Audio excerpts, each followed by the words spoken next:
Hello friends, welcome to on my channel. मेरा नाम है ध्रुव और आप देख रहे हैं द लर्नर्स कम्युनिटी। आज की वीडियो में हम बात करने जा रहे हैं सिक्स सेमेस्टर के हिस्ट्री सब्जेक्ट के बारे में। बुक का नाम है issues in 20th century world history second, 20वीं शताब्दी विश्व इतिहास के मुद्दे पार्ट 2। पार्ट 1 आपका 5th सेमेस्टर में था। आज की वीडियो में हम देखेंगे यूनिट 2 के पार्ट 2 को। यूनिट 2 का पार्ट 1 जिसमें हमने पूरे के पूरे चैप्टर के बारे में बताया है, एक्सप्लेनेशन दी है, वो ऑलरेडी हमारे चैनल पर अपलोडेड है, आप जाके चेकआउट कर सकते हैं। सबसे पहले आप उसे देखिए, उसके बाद आप इस वीडियो को देखिए, बिकॉज इसमें हम क्वेश्चंस जो इंपॉर्टेंट है उनके बारे में बात करेंगे। चैप्टर का नाम है वी औपनिवेशीकरण और उसके बाद। इस पार्ट में हम देखेंगे कंप्लीट जो चैप्टर है उसमें जो इंपॉर्टेंट क्वेश्चन कौन कौन से बनते हैं और किस तरह से आप उनका आंसर देंगे। एक टाइप से हम इसमें पॉइंट्स की बात करेंगे। सबसे पहला जो इस चैप्टर का मेन क्वेश्चन बनता है वो है औपनिवेशिक शासन के पतन के कारण।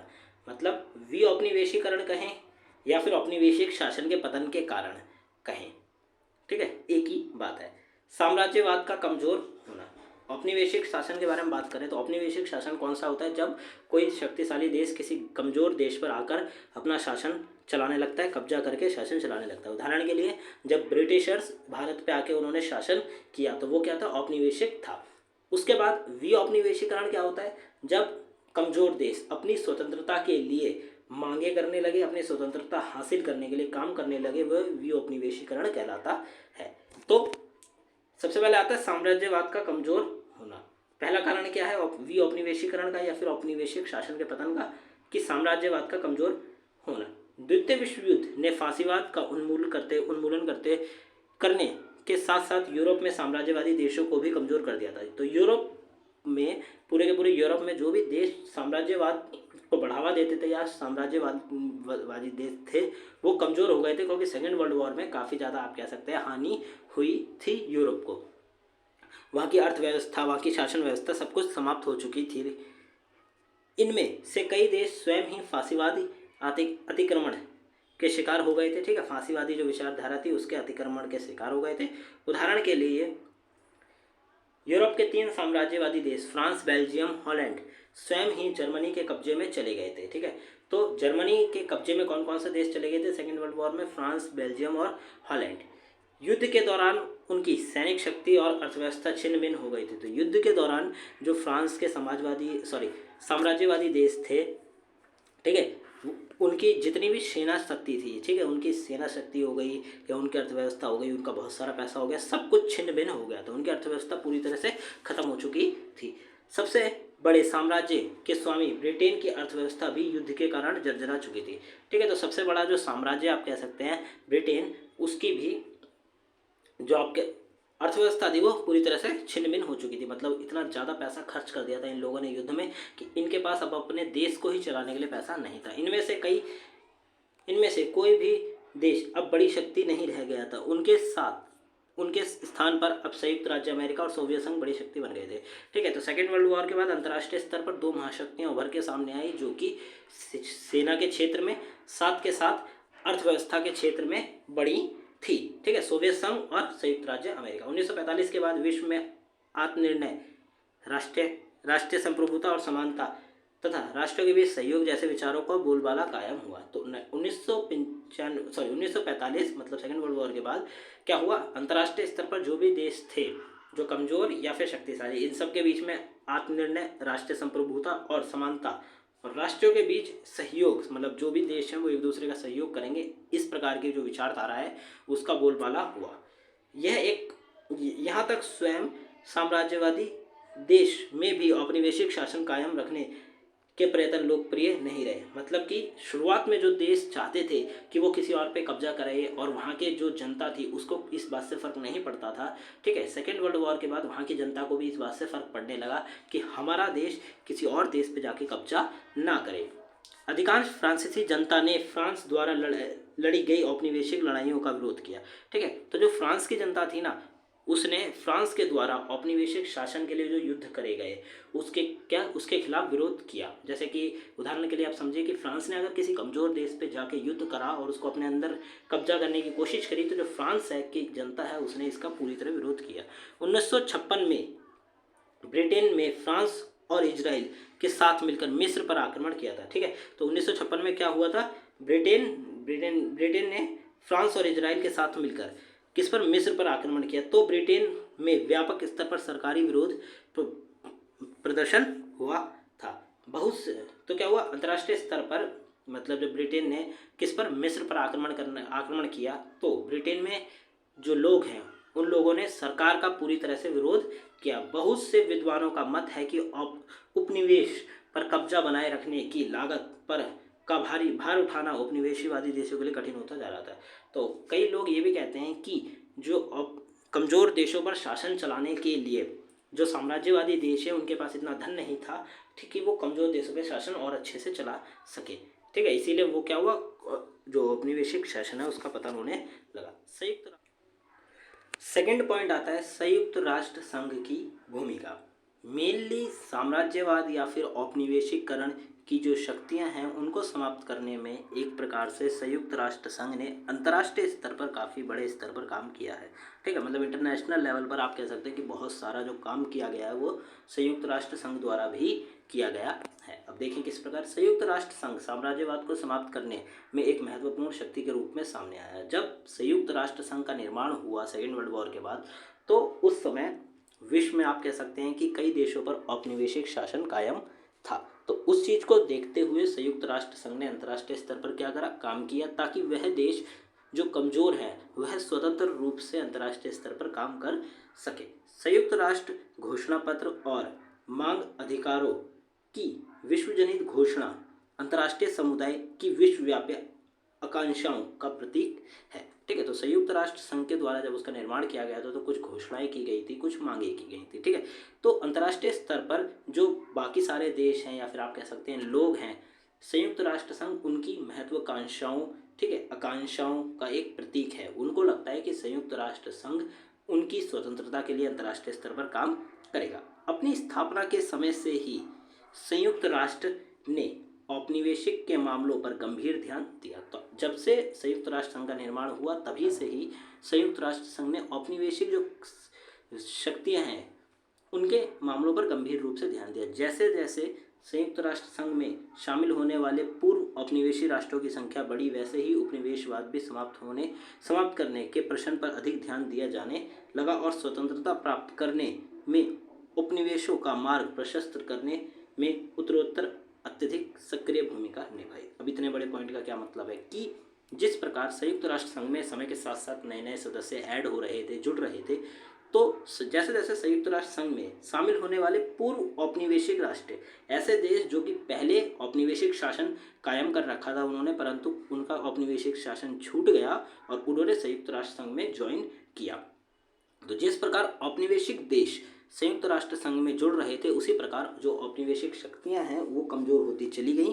ठीक है, और उपनिवेशवाद को समाप्त करने का जो प्रश्न था उस पर अधिक से अधिक ध्यान दिया जाने लगा। अब आगे बढ़े, द्वितीय विश्व युद्ध के प्रभाव, सेकेंड वर्ल्ड वॉर का अंतर्राष्ट्रीय स्तर पर क्या प्रभाव पड़ा जिससे कि जो औपनिवेशिक शक्तियां हैं वो समाप्त हुई। अब इसको देखें, युद्ध से पूर्व, युद्ध से पहले औपनिवेशी जनता यूरोप सेना को अजय मानती थी। अब देखिए, युद्ध से पहले जो औपनिवेशिक जनता है, मतलब ऐसी जनता जिनके ऊपर औपनिवेशिक शासन कायम है, यूरोप सेना को अजय मानती थी, मतलब यूरोप की सेना को कोई नहीं हरा सकता। किंतु युद्ध के आरंभिक चरणों में जापानी सेना की सफलता ने इस मिथिक को चकनाचूर कर दिया। मतलब कि वह लोग जिनके ऊपर कब्जा कर रखा है, ठीक है, वह लोग सोचते थे कि यूरोप की जो सेना है उसको कोई नहीं हरा सकता। परंतु जब सेकेंड वर्ल्ड वॉर स्टार्ट हुई और जापान ने, मतलब युद्ध के शुरू में ही कुछ चरणों में ही जापान ने क्या करा, औपनिवेशिक देशों को बुरी तरह से हरा दिया। तो ये जो आप कह सकते हैं मिथिक था या फिर जो लोगों की सोच थी ये टूट गई। जापानियों ने Malaya, Singapore, Burma, Indo China, east Indies आदि क्षेत्रों पर कब्जा कर लिया। तो जापान ने इतने बड़े स्तर पर कब्जा कर लिया था युद्ध के शुरुआती चरणों में ही। हालांकि अंत में जापानियों को हरा दिया गया, किंतु इस क्षेत्र के राष्ट्रवादी समूह ने छापामार युद्ध नीति का प्रयोग बाद में यूरोपीय शक्तियों के विरुद्ध चलाया और स्वतंत्रता आंदोलन प्राप्त किया। उसके बाद क्या हुआ, जब अंतर्राष्ट्रीय स्तर पर जापान की हार हो गई तो जिन देशों पर कब्जा कर रखा था उन देशों ने भी अब आप कह सकते हैं कि युद्ध की नीतियों को अपनाना चालू कर दिया। जिस प्रकार की छापामार नीति को अपनाना चालू कर दिया और अपनी शक्ति के लिए, अपनी स्वतंत्रता के लिए आंदोलन किया। छापामार नीति एक प्रकार से होती है कि कई सारे लोग छुप जाते हैं, ठीक है, और बड़े बड़े स्थान जहाँ पे आप कह सकते हैं कि औपनिवेशिक शक्तियों के मेन पॉइंट्स हैं वहाँ पे जा जाके आप हमला करते हैं, ठीक है। तो उस पर से क्या होता है कि वो शक्ति कमज़ोर होती चली जाती है। विश्व युद्ध में शामिल एशियाई व अफ्रीकी लोग सामाजिक राजनीतिक रूप से अत्यधिक जागरूक हो चुके थे। तो सेकेंड वर्ल्ड वॉर के बाद क्या हुआ, एशिया और अफ्रीका के जो लोग आप कह सकते हैं डर चुके थे, औपनिवेशिक शासन थे, वो अब जागरूक हो चुके थे, सामाजिक रूप से भी और राजनीतिक रूप से भी। युद्ध के दौरान घोषित 1941 में अटलांटिक चार्टर ने राष्ट्रीय स्वतंत्रता, अस्तित्व तथा आत्मनिर्णय के अधिकार को मान्यता दी गई थी। आप देखिए 1941 में एक अटलांटिक चार्टर को प्रस्तुत किया गया जिसके अंतर्गत राष्ट्रीय स्वतंत्रता, अस्तित्व और आत्मनिर्णय का जो अधिकार है वो प्रत्येक देश को होगा। मतलब प्रत्येक देश स्वतंत्र होगा, उसका अपना अस्तित्व होगा, उसके पास अपने अधिकार लेने का आप कह सकते हैं क्या होगी, शक्ति होगी। द्वितीय विश्व युद्ध के पश्चात आर्थिक रूप से जर्जर हो चुके यूरोप अब इतना सक्षम नहीं था कि वह साम्राज्यों में चल रहे राष्ट्रीय अभियानों को बलपूर्वक दबा सके। तो सेकेंड वर्ल्ड वॉर के बाद क्या हुआ, जो भी यूरोप की बहुत बड़ी बड़ी शक्तियाँ थी वो पूरी तरह से समाप्त हो गई थी। उनके पास अब इतनी भी शक्ति नहीं थी कि वो जिन देशों पे उन्होंने कब्जा कर रखा है उन देशों में चल रहे जो आंदोलन है उनको समाप्त कर सके। इसी वजह से ब्रिटिश शासकों ने इस तत्व को स्वीकार करते हुए भारत को स्वतंत्रता प्रदान करी, ठीक है। तो इसी चीज़ को देखते हुए जो ब्रिटिश के लोग थे उन्होंने देखा कि अब भारत में स्वतंत्रता, मतलब भारत के जो लोग हैं वो आंदोलन करने पे उतर आए हैं, बहुत बड़े स्तर पर आंदोलन हो रहे हैं, तो अब भारत को स्वतंत्रता दे देनी चाहिए, क्योंकि अब उनके बस की बात नहीं थी इस मैटर को संभालना। आगे बढ़े। युद्ध के दौरान अमेरिकी राष्ट्रपति रूजवेल्ट ने पूर्णतः स्पष्ट कर दिया था कि अटलांटिक चार्टर मात्र जर्मनी द्वारा उत्पीड़ित लोगों पर ही नहीं बल्कि विश्व के सभी लोगों पर लागू होगा। तो युद्ध के दौरान जब सेकेंड वर्ल्ड वॉर चल रहा था तो अमेरिका के राष्ट्रपति रूजवेल्ट ने एक बात बताई थी या एक बात कही थी अंतर्राष्ट्रीय स्तर पर कि जो अटलांटिक चार्टर जो प्रस्तुत किया गया है ये मात्र उन लोगों पर जारी नहीं होगा जो कि जर्मनी द्वारा उत्पीड़ित है, मतलब जिनको जर्मनी ने उत्पीड़ित किया, परेशान किया। ये जो चार्टर है ये पूरे विश्व पर लागू होगा, विश्व के सभी देशों पर लागू होगा। अमेरिका का मानना था कि यदि औपनिवेशों की स्वतंत्रता में विलंब किया तो अफ्रीका व एशिया के व्यापक भूभाग में साम्यवाद का प्रसार हो सकता है। आप देखिए इस पॉइंट को समझने की कोशिश करिए कि अमेरिका मानता था या अमेरिका का मानना था कि अगर वह देश जिनके ऊपर औपनिवेशिक शासन का कब्जा है अगर उन्हें नहीं छुड़ाया गया तो उन देशों में किस चीज़ का साम्राज्यवाद, ठीक है, साम्यवाद, मतलब कि जो सोवियत संघ है उसकी विचारधारा बढ़ सकती है, ठीक है। इसीलिए उन देशों को आज़ाद कर देना चाहिए। दूसरी बात कि अमेरिकी नव स्वतंत्र देश को एक स्वतंत्र बाजार के रूप में देखता था जहां वह अपने राजनीतिक और आर्थिक प्रभावों को भी स्थापित कर सकता था। तो अमेरिका, दूसरा पॉइंट ये बताते हैं कि अमेरिका जो देश नए नए आज़ाद हुए हैं उन लोगों को एक प्रकार से अपनी बाजार के रूप में देख सकता था, जहाँ पे अमेरिका जाकर अपना जो भी अपनी मार्केट अमेरिका वहाँ पे स्थित कर सकता था। क्योंकि सपोज करिए कि किसी देश पर काफ़ी लंबे सालों से कब्जा कर रखा है तो उस देश के जो भी संसाधन होंगे वो ऑलरेडी यूज़ हो चुके होंगे, ठीक है, वहाँ पे लोगों की इतनी अच्छी कंडीशन नहीं होगी। परंतु अगर कोई विकसित देश आकर वहाँ पे अपनी मार्केट शुरू करता है तो वहाँ के लोगों को भी काम मिलेगा, ठीक है, और साथ के साथ जो विकसित देश है वो और ज़्यादा विकास कर पाएगा। आगे बढ़े। भारत की क्या भूमिका रही, तो द्वितीय विश्व युद्ध के पश्चात पहले स्वतंत्र प्राप्त करने वाले देश में एक भारत भी था, ठीक है। तो सेकेंड वर्ल्ड वॉर के बाद जो देश आज़ाद हुए उसमें से एक भारत भी था। भारत का स्वतंत्रता आंदोलन अफ्रीका और एशिया के स्वतंत्रता आंदोलन के लिए प्रेरणा का स्रोत बन गया। तो भारत का जो स्वतंत्रता आंदोलन था वो अफ्रीका के लोगों को भी प्रेरणा देता है और एशिया के काफ़ी सारे देशों को भी, किसके लिए, स्वतंत्रता प्राप्त करने के लिए। आज़ादी से पहले ही एशियाई संबंध सम्मेलन का गठन करके भारतीय स्वतंत्रता आंदोलन के नेता बहुत से एशियाई देशों को एक मंच पर इकट्ठा कर चुके थे। अब देखिए कि आज़ादी से पहले एशियाई संबंध सम्मेलन, ऐसे सम्मेलन हुए थे, कई गठबंधन बने थे जिसमें भारत की स्वतंत्रता के लिए जो आंदोलन किए गए उनमें बड़े बड़े जो नेता थे वो लोग और बाकी देशों के जो बड़े बड़े नेता थे उन सब ने मिलकर एक संगठन बनाया और एक मंच, स्टेज प्रदान किया। यह सम्मेलन इस बात का प्रतीक था कि विश्व पटल पर एशिया का एक नई शक्ति के रूप में उदय हुआ, ठीक है। तो ये जो सम्मेलन हुआ था ये एक प्रकार से इसलिए भी था अंतर्राष्ट्रीय स्तर पर कि अब जो देश अब वो देश जो कि औपनिवेशिक शासन के अंतर्गत थे अब वो स्वतंत्र रूप से काम करने के लिए आ चुके हैं और अपनी स्वतंत्रता के लिए काम कर रहे हैं। स्वतंत्र भारत अपनी स्वतंत्रता के लिए लड़ने वाले सभी देशों के लिए शक्ति का स्रोत बन गया था। ठीक है, तो भारत ने उन सभी देशों की हेल्प करी जो कि अपनी स्वतंत्रता के लिए लड़ रहे थे।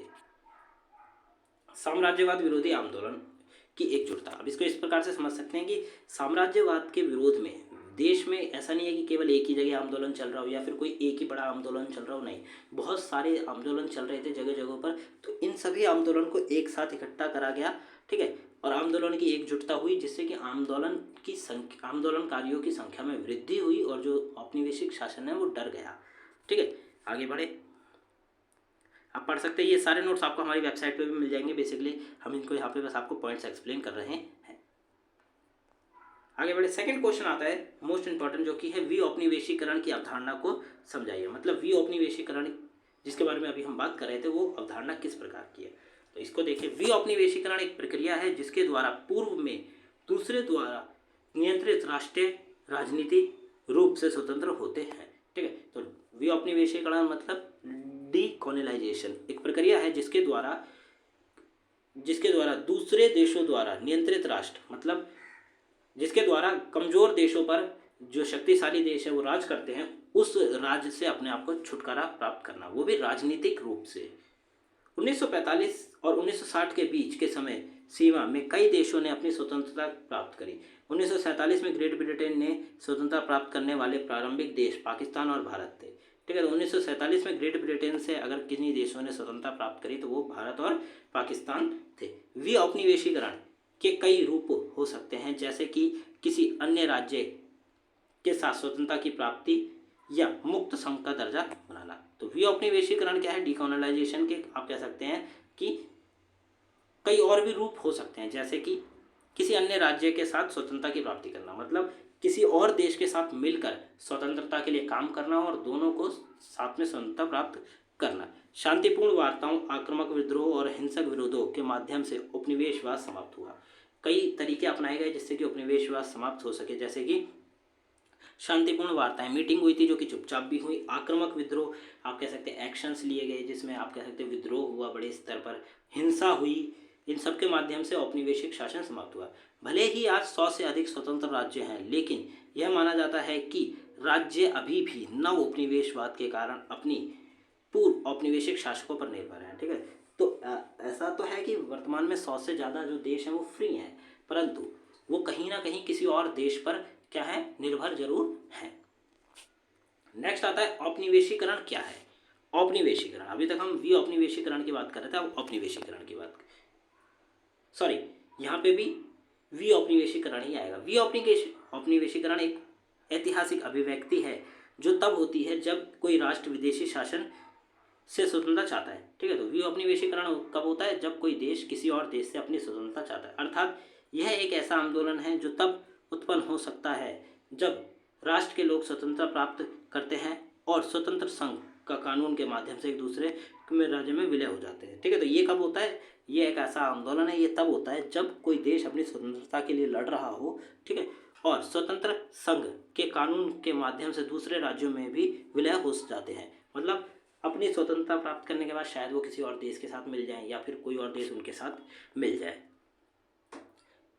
इस प्रक्रिया को स्वाभाविक तरीके के रूप में देखा जा सकता है जो उपनिवेश खुद को धर्मनिरपेक्ष प्रशासन से मुक्त करने के लिए पाता है। ठीक है, तो इस प्रक्रिया को क्या कह सकते हैं कि स्वाभाविक तरीका कह सकते हैं। लोगों में स्वाभाविक है। अब देखिए कि लोग कई सालों से किसी, आप कह सकते हैं कि लोग कई सालों से दबाई जा रहे हैं, अब सडनली उन्हें स्वतंत्रता के बारे में पता चला कि हाँ भाई हम स्वतंत्र हो सकते हैं, तो क्या उनके बीच में ये एक स्वाभाविक तरीका हो गया। उसको देखा जा सकता है जो उपनिवेशवाद खुद को धर्मनिरपेक्ष प्रशासन से मुक्त करने के लिए पाते हैं।